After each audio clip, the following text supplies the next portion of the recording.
সোমবারকে বাংলাদেশ সফরের আমন্ত্রণ জানালেন প্রধানমন্ত্রী। দ্বিপাক্ষিক বন্ধন আরো দৃঢ় করতে একসাথে কাজ করার প্রত্যয়।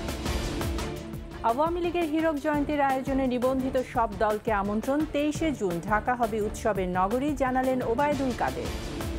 সাবেক সেনাপ্রধানের দুই ভাইয়ের এনআইডি নিয়ে অভিযোগ তদন্তে ইসির কমিটি। জালিয়াত চক্রকে আনা হবে আইনের আওতায়।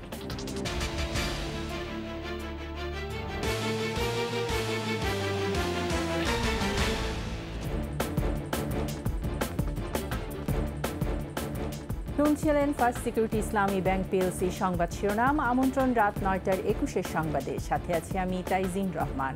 দর্শক, 21 টেলিভিশনের সংবাদ একই সাথে সরাসরি দেখতে পাবেন আমাদের ফেসবুক পেজ www.facebook.com/2124 অনলাইনে। টানা তৃতীয় মেয়াদে নির্বাচিত ভারতের প্রধানমন্ত্রী নরেন্দ্র মোদীকে বাংলাদেশ সফরের আমন্ত্রণ জানিয়েছেন প্রধানমন্ত্রী শেখ হাসিনা। মোদীর শপথ গ্রহণের পর রাষ্ট্রপতি ভবনে একান্ত বৈঠকে দুই দেশের বন্ধনকে আরও দৃঢ় করতে নতুন সরকারের সাথে কাজ করার আন্তরিক আগ্রহ ব্যক্ত করেন প্রধানমন্ত্রী। আরও জানাচ্ছেন আকবর হোসেন সুমন। নয়াদিল্লিতে রাষ্ট্রপতি ভবনে শপথ গ্রহণের পর ভারতের নবনির্বাচিত প্রধানমন্ত্রী নরেন্দ্র মোদীর সঙ্গে একান্ত বৈঠক করেন বাংলাদেশের প্রধানমন্ত্রী শেখ হাসিনা। তৃতীয়বারের মতো প্রধানমন্ত্রী নির্বাচিত হওয়ায় মোদীকে আবারও অভিনন্দন জানান বঙ্গবন্ধু কন্যা। নিকটতম প্রতিবেশী হিসেবে দুই দেশের সম্পর্ক নতুন উচ্চতায় উন্নীত হবে বলে আশা প্রকাশ করেন দুই শীর্ষ নেতা। সফরের শেষ দিনে প্রধানমন্ত্রী শেখ হাসিনার সঙ্গে তার আবাসস্থলে ভারতের কেন্দ্রীয় মন্ত্রী ও সাবেক পররাষ্ট্রমন্ত্রী সুব্রামানিয়াম জয়শঙ্কর সৌজন্য সাক্ষাৎ করেন। আর্থসামাজিক খাতে দুই দেশের সম্মিলিতভাবে কাজ করার সুযোগ নিয়ে আলাপ হয় এই সাক্ষাতে। ভারতের প্রধানমন্ত্রীকে বাংলাদেশ সফরের আমন্ত্রণের বিষয়টি তুলে ধরেন পররাষ্ট্রমন্ত্রী। মাননীয় প্রধানমন্ত্রীর সাথে শ্রীলঙ্কার মহামান্য রাষ্ট্রপতি রনিল বিক্রমসিংহে সাক্ষাৎ করেন। এটি মূলত সৌজন্য সাক্ষাৎ ছিল। সৌজন্য সাক্ষাৎ হলো সেখানে দুই দেশের পারস্পরিক সম্পর্ক নিয়ে বিস্তারিত আলোচনা হয়। ভারতের ইউনিয়ন মিনিস্টার জয়শঙ্কর দেখা করেছেন। মাননীয় প্রধানমন্ত্রী তাকে অভিনন্দন জানানোর পাশাপাশি আবার ইউনিয়ন মিনিস্টার হিসেবে নির্বাচিত হওয়ার জন্য তাকে অভিনন্দন জানানোর পাশাপাশি বাংলাদেশে যাওয়ারও আহ্বান জানিয়েছেন। এছাড়াও শ্রীলঙ্কার প্রেসিডেন্ট রনিল বিক্রমাসিংহ সৌজন্য সাক্ষাৎ করেন প্রধানমন্ত্রীর সঙ্গে। ভ্রাতৃপ্রতিম দুই দেশের স্বার্থে বাংলাদেশের পর্যটন খাতে শ্রীলঙ্কার বিনিয়োগ চান প্রধানমন্ত্রী। আকবর হোসেন সুমন, 21 টেলিভিশন, ঢাকা। এদিকে ভারতের কংগ্রেস পার্টির নেত্রী সোনিয়া গান্ধী এবং তার ছেলে লোকসভার বিরোধী দলীয় নেতা রাহুল গান্ধীও দেখা করেছেন সফররত প্রধানমন্ত্রী শেখ হাসিনার সঙ্গে। সোমবার দিল্লির আইটিসি মৌর্য হোটেলের বৈঠকের আগে হৃদ্যতাপূর্ণ পরিবেশে গান্ধী পরিবারের সাথে কিছুটা সময় কাটান প্রধানমন্ত্রী শেখ হাসিনা। পরে বৈঠকে তারা আলোচনা করেন দ্বিপাক্ষিক সম্পর্ক বিষয়ে। এ সময় আরও উপস্থিত ছিলেন কংগ্রেস পার্টির জেনারেল সেক্রেটারি প্রিয়াঙ্কা গান্ধী।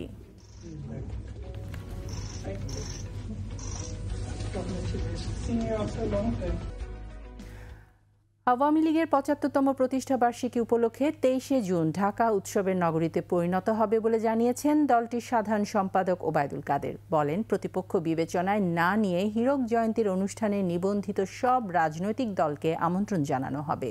বাকিটা জানাচ্ছেন আকবর হোসেন সুমন। ধানমন্ডিতে আওয়ামী লীগ সভাপতির রাজনৈতিক কার্যালয়ে দলের ৭৫তম প্রতিষ্ঠা বার্ষিকী সফল করতে দলটির ঢাকা মহানগর, উত্তর দক্ষিণ ও ২ সিটি মেয়রের সঙ্গে এই মত বিনিময় সভা। সভা শেষে সাংবাদিকদের সঙ্গে কথা বলেন সাধারণ সম্পাদক ওবায়দুল কাদের। জানান, উপমহাদেশের প্রাচীন দলের হীরক জয়ন্তী হবে উৎসব মুখর। বিভিন্ন রাজনৈতিক দলকেও আমি গতকালও বলেছি আমরা আমন্ত্রণ জানাবো, এটা আমাদের ঐতিহ্য। এখানে কে আমাদের প্রতিপক্ষ পক্ষ সেটা আমরা দেখব না। রাজনৈতিক দল হিসেবে নিবন্ধিত যে দলগুলো আছে সব দলকে আমরা আমন্ত্রণ। প্রতিষ্ঠা বার্ষিকীতে নিবন্ধিত রাজনৈতিক দলগুলোকে আমন্ত্রণ জানানো হবে বলে উল্লেখ করেন ওবায়দুল কাদের। ডিজিটাল বাংলাদেশ বিনির্মাণের পর স্মার্ট বাংলাদেশ গড়তে আমরা প্রস্তুত হচ্ছি।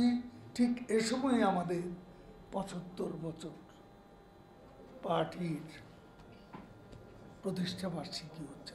23 জুন ধানমন্ডিতে বঙ্গবন্ধু ভবনের সামনে ৭৫তম জন্মজয়ন্তীর আয়োজন উদ্বোধন করবেন আওয়ামী লীগ সভাপতি শেখ হাসিনা।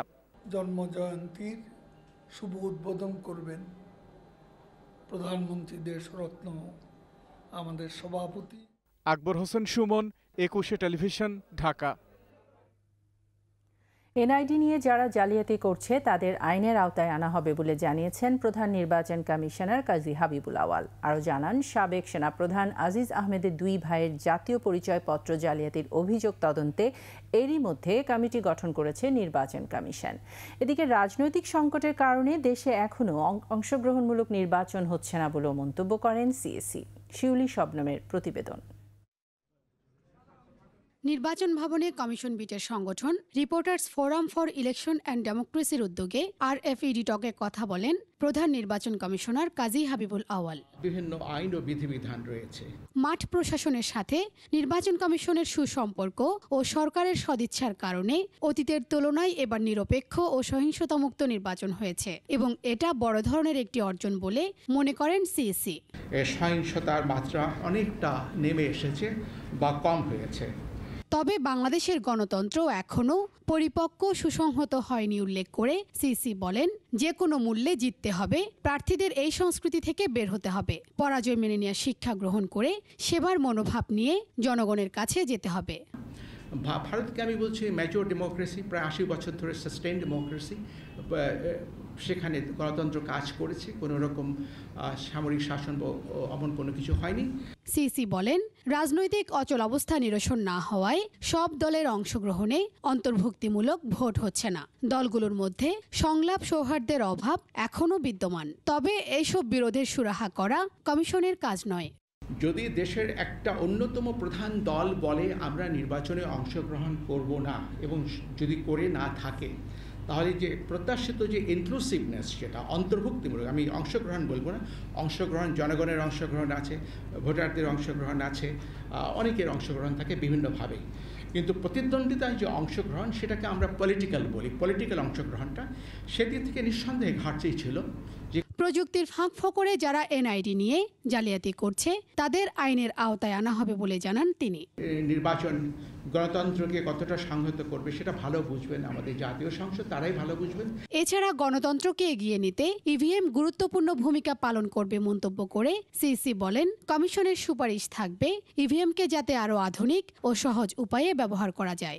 প্রথম অনেক অনাস্থা, অনেক মামলা হয়েছে, কিন্তু শেষ পর্যন্ত ভারতের যে ইভিএম, এখন নির্বাচন নিয়ে কোনো রকম বিতর্ক ভারতে হয় না। শিউলি শবনম, 21শে টেলিভিশন, ঢাকা। নিচ্ছি সংবাদ বিরতি। বিরতির পর যা থাকবে: ভারতের নতুন সরকারকে বাংলাদেশের জনগণের প্রত্যাশা মতো ভূমিকা রাখার আহ্বান ফখরুলের। অভিন্ন নদীর পানি বন্টন নিয়ে কটাক্ষ। সবই হবে বাসায় বসে। আইডিএলসি আমার ফাইন্যান্সিয়াল পার্টনার বলেই সেভিংস করতে পারছি ডিজিটালি। আবারও আমন্ত্রণ রাত 9টার 21 সংবাদে। ভারতের নতুন সরকারকে বাংলাদেশের জনগণের প্রত্যাশা অনুযায়ী ভূমিকা রাখার আহ্বান জানিয়েছেন বিএনপির মহাসচিব মির্জা ফখরুল ইসলাম আলমগীর। ঢাকা রিপোর্টার্স ইউনিটিতে দলের প্রতিষ্ঠাতা জিয়াউর রহমানের মৃত্যুবার্ষিকী উপলক্ষে আলোচনায় তিস্তা সহ অভিন্ন নদীর পানি বন্টনে ভারত সরকারের ভূমিকা নিয়ে কটাক্ষ করেন ফখরুল। এ সময় দেশ ভয়াবহ অবস্থায় আছে উল্লেখ করে বিএনপি মহাসচিব অভিযোগ করেন, বাজেট এখন সাধারণ মানুষের আওতার বাইরে। আন্দোলনের মাধ্যমেই বর্তমান সরকারকে বিদায় জানাতে হবে বলেও মন্তব্য করেন মির্জা ফখরুল।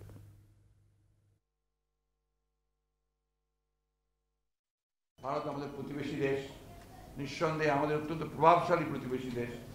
আমরা ভারতের নতুন সরকারের কাছে একটাই আশা করব যে তার দেশে যেভাবে জনগণ তাদের প্রতিনিধি নির্বাচন করতে পারে, এখনো তাদের নির্বাচন কমিশন যেভাবে স্বাধীনভাবে কাজ করতে পারে, ভারতের সরকার জনগণের যে প্রত্যাশা বাংলাদেশের মানুষের, সেই প্রত্যাশাকে তারা মর্যাদা দেবেন এবং সেইভাবেই তারা বাংলাদেশের সঙ্গে সম্পর্ক গড়ে তুলবেন।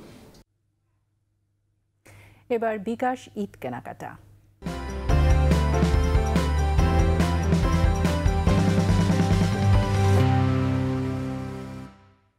নগদ অর্থ বহনের ঝামেলা থেকে বেরিয়ে এসে এখন টেস্টি ট্রিটে খাবারের দাম পরিশোধ করা যাবে বিকাশে, সাথে পাওয়া যাবে 10% ছাড়।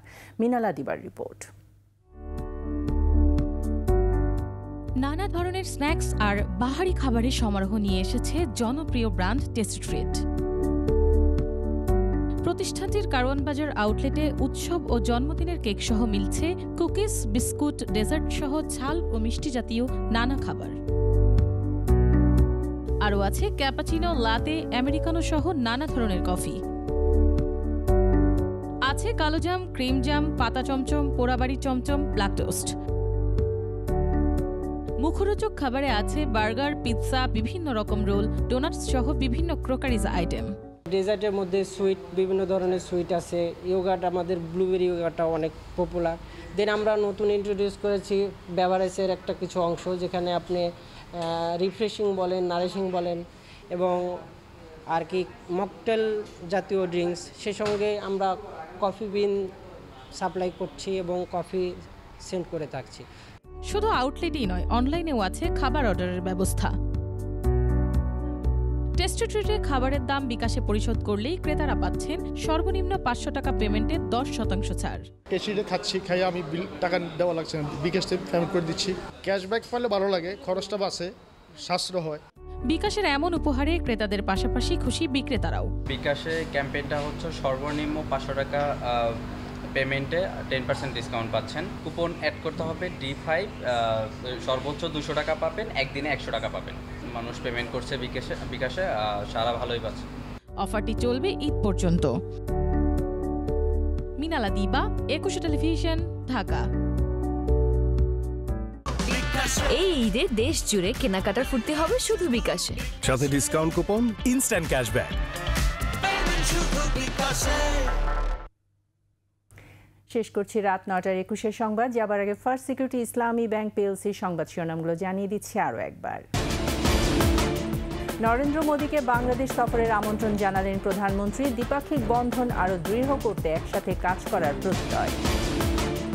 আওয়ামী লীগের হীরক জয়ন্তীর আয়োজনে নিবন্ধিত সব দলকে আমন্ত্রণ। 23শে জুন ঢাকা হবে উৎসবের নগরী, জানালেন ওবায়দুল কাদের। সাবেক সেনাপ্রধানের 2 ভাইয়ের NID নিয়ে অভিযোগ তদন্তে ইসির কমিটি। জালিয়াত চক্রকে আনা হবে আইনের আওতায়।